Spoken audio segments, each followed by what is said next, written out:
Welcome to new episode of Strikers Den. आज हमारा topic है बॉक्सिंग और हम बात करेंगे जोशुआ और इंगानो की।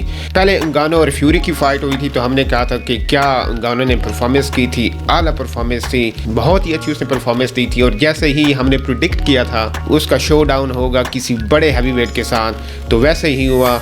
जोशुआ और उनकी डील डन हो चुकी है, they are fighting very soon. और उनकी जो प्रेस कॉन्फ्रेंस है वो मेरे ख्याल एडी हर ने कहा है कि वो होगी 15 जनवरी को। अगर आप हैवी वेट बॉक्सिंग को फॉलो करते हैं तो डेफिनेटली आपके लिए ये एक्साइटिंग न्यूज़ होगी।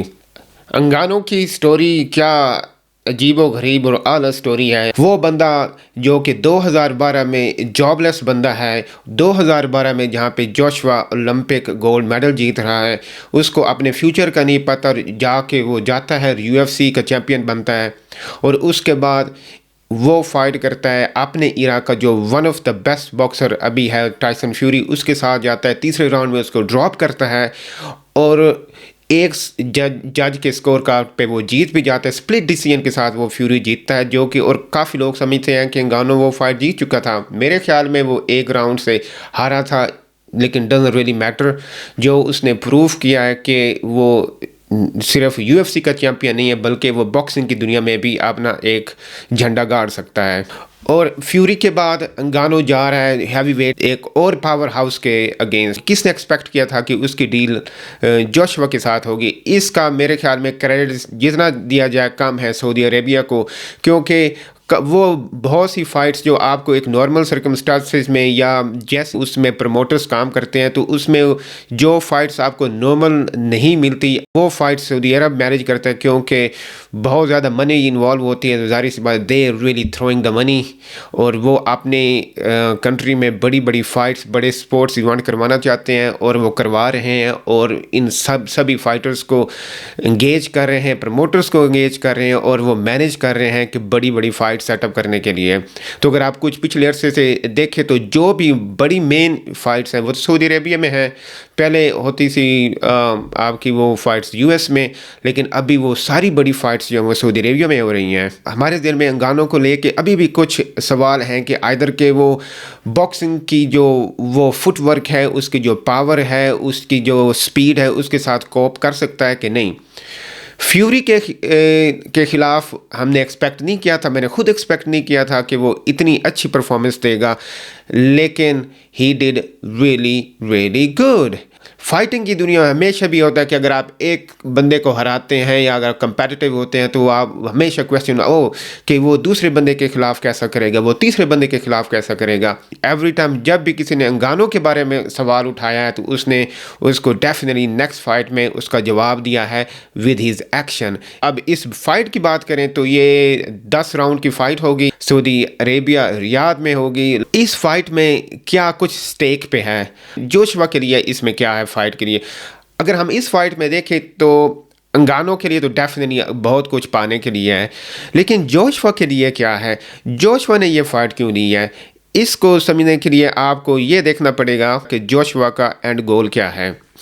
जोशुआ का एंड गोल है अपने बेल्ट्स वापस लेना, यानी कि जो बेल्ट्स उसने हारे थे उसिक से, वो अपने बेल्ट वापस लेना चाहता है। और उसिक और फ्यूरी की बहुत जल्द फाइट है, तो अगर वो फाइट कोई भी जीतता है तो अगर उनके साथ जोशुआ की सक्सेसफुल डील हो भी जाती है तो फिर भी वो 3 से 4 माह का गैप होगा दरमियान में फ़ाइट के, तो जो है 6 मंथ होंगे 2024 के वो गुजर जाएंगे। तो जाहिर सी बात है कि जोशुआ इतनी देर में he want to have one fight, at least one fight. तो उसके लिए क्या ऑप्शंस थी कि वो किसके साथ लड़ाई कर सकता था? जोशुआ के पास मेरे ख्याल में 2 या 3 कह लें कि मेन ऑप्शंस थी। एक है चाइनीज़ ज़ैंग जिसने जॉयस को हराया है, उसके बाद है डैनियल डुबुआ, एक वो भी ऑप्शन हो सकती है, और एक हो गया जोसेफ पार्कर के साथ भी हो सकती है, और एक और नाम जो है आजकल हरगविच वो आ रहा है उसके साथ भी हो सकती है। लेकिन क्योंकि वो सारे सीजन्ड बॉक्सर्स हैं तो वो कुड हैव बीन रिस्की। मेरा नहीं ख्याल कि वो इसको हरा देते, लेकिन स्टिल रिस्की गेम थी उसके उस हिसाब से। तो इन्होंने सोचा कि फ़ाइट भी हमने करनी है, पैसे भी जनरेट करने हैं, तो कौन सी ऐसी फ़ाइट हम ले सकते हैं?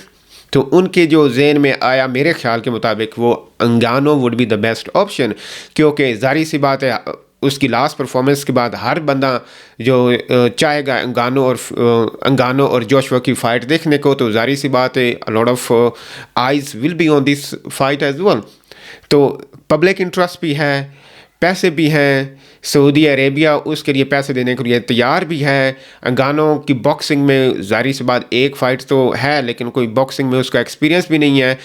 तो इट लुक लाइक जोशुआ ने ये सोचा या उसकी टीम ने ये सोचा कि हम उसको हरा भी सकते हैं, तो why not go for this fight. और उसके साथ ये बहुत बड़ी रिस्की गेम भी है, क्योंकि अगर जोशुआ हारता है तो he has everything to lose, वो सब कुछ हार जाएगा, वो टाइटल फाइट कुछ नहीं उसको मिलने वाला।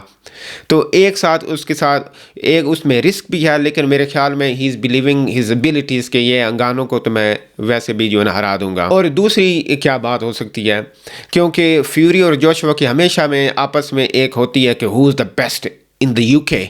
सो फार मेरे ख्याल में इनके 3 कॉमन ओपोनेंट थे। सबसे पहले था केविन जॉनसन था, फिर डिलन वाइट था, उसके बाद ऑटो वालन था। जो जॉनसन था उसको फ्यूरी ने पॉइंट्स पे हराया था, लेकिन जोशुआ ने उसको मेरे ख्याल में दूसरे या तीसरे राउंड में मेरे ख्याल में उसको नॉकआउट किया था। डिलन वाइट को फ्यूरी और जोशुआ ने दोनों ने केओ किया है। उसके बाद ऑटो वालन था, वो भी फ्यूरी के लिए वो डिसीजन पे गया था और जोशुआ ने उसको स्टॉप किया 5th राउंड में, यानी कि 6th राउंड में he didn't come back from, he retired on the bench. तो सो फार यू कैन से कि जिससे भी फ्यूरी ने फाइट की और जोशुआ ने फाइट की, जोशुआ ने उसको बाद में स्टॉप कर दिया, तो वो कह सकता कि I am better boxer than you. फिर लेट्स सपोज कि Ngannou dropped Fury in 3rd round, तो ये अगर उसको जाके केओ कर देता तो वो कहेगा देखा I am the best boxer in UK, because जिससे फ्यूरी स्ट्रगल करता है मैं उसको जाके फिनिश कर देता हूँ। दूसरी साइड पे अंगानो के लिए क्या है इस फाइट में, उसके लिए तो विन विन सिचुएशन है। उसने फ्यूरी के साथ एक कंपेटिटिव फाइट की और फिर उसके बाद उस फाइट के बाद उसको एक फुल फ्लैज माहौल मिल गया, फुल फ्लैज एक प्लेटफॉर्म मिल गया कि he can go against a very big name. अगर फिर भी ये फाइट अगर वो हार भी जाता है, लेकिन उस फाइट को कंपेटिटिव रखता है, अगर जोशुआ को वो हर्ट कर देता है सिर्फ एक दफ़ा के लिए भी, स्टिल उसके डोर्स ओपन होंगे बिग फाइट्स के लिए। यूके के जो है जॉइस है, डैनियल डुबुआ हो गया, या कोई बड़ा नाम हो सकता है यूएसए भी। लेकिन अगर ये वो फाइट जीत जाता है तो just think about it, straight way तीसरी फाइट पे वो चैलेंज कर रहा होगा बेल्ट्स के लिए। जो भी जीतेगा उसेक और fury, he can go and fight दम।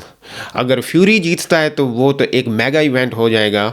अगर फ्यूरी हराता है उसे को तो उसके बाद तो एक मेगा इवेंट हो जाएगा, रीमैच हो जाएगा अंगानो के साथ फ्यूरी का, तो वो एक और कहानी एक बन जाएगी। अगर फाइट को देखें तो क्या अंगानो का कोई चांस है जोशुआ को हराने के लिए? जोशुआ के पास, जोशुआ ओलंपिक गोल्ड मेडलिस्ट है, एक वो विनिंग स्ट्रीक से आ रहे हैं, उसके पास एक फ़्लो है, वो एक फ़्लो के साथ आ रहा है। उसने अपने सारे ओपोनेंट्स को पीछे जो है वो केओ किया है। ऑटन वालन की जो फाइट थी उसमें उसने बहुत अच्छा परफॉर्म किया है, उसके एंगल्स अच्छे थे, उसकी स्टेपिंग आउट जो थी, उसके जो स्ट्रेट क्रॉसेस थे वो अच्छे थे, हुक था, काउंटर थी। तो एक जो अच्छे बॉक्सर में होना चाहिए वो सारी चीज़ें जोशुआ ने दिखाई हैं अपनी लास्ट फाइट में। सेम टाइम अंगानो ने शो किया कि अगर उसने आपको कैच किया एक दफ़ा तो गेम इज़ ओवर।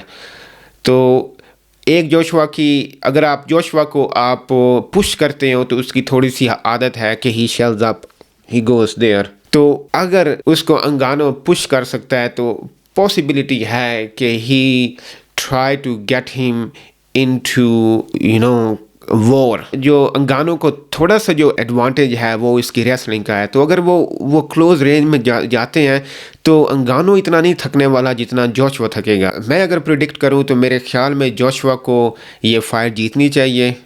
ये डेफिनेटली 10 राउंड तो फाइट नहीं जाने वाली, ये केओ ही होगा, आइदर जोशुआ और अंगानो। जोशुआ के चांसेस जीतने के बहुत ज़्यादा हैं, अंगानो के जीतने के चांसेस काफ़ी स्लिम हैं, लेकिन इसका ये नहीं मतलब कि उसके चांसेस नहीं हैं। He has all the power to knock Joshua out. फिर भी एक्सपीरियंस की वजह से मैं जोशुआ को पिक कर रहा हूँ, लेकिन आई वोंट बी सरप्राइज कि अगर एंगानो भी जोशुआ को स्टॉप कर देता है। Here we go, the another episode from Strikers Den. Please join us, subscribe, comment and get involve in the discussion. Thank you very much and I will see you again.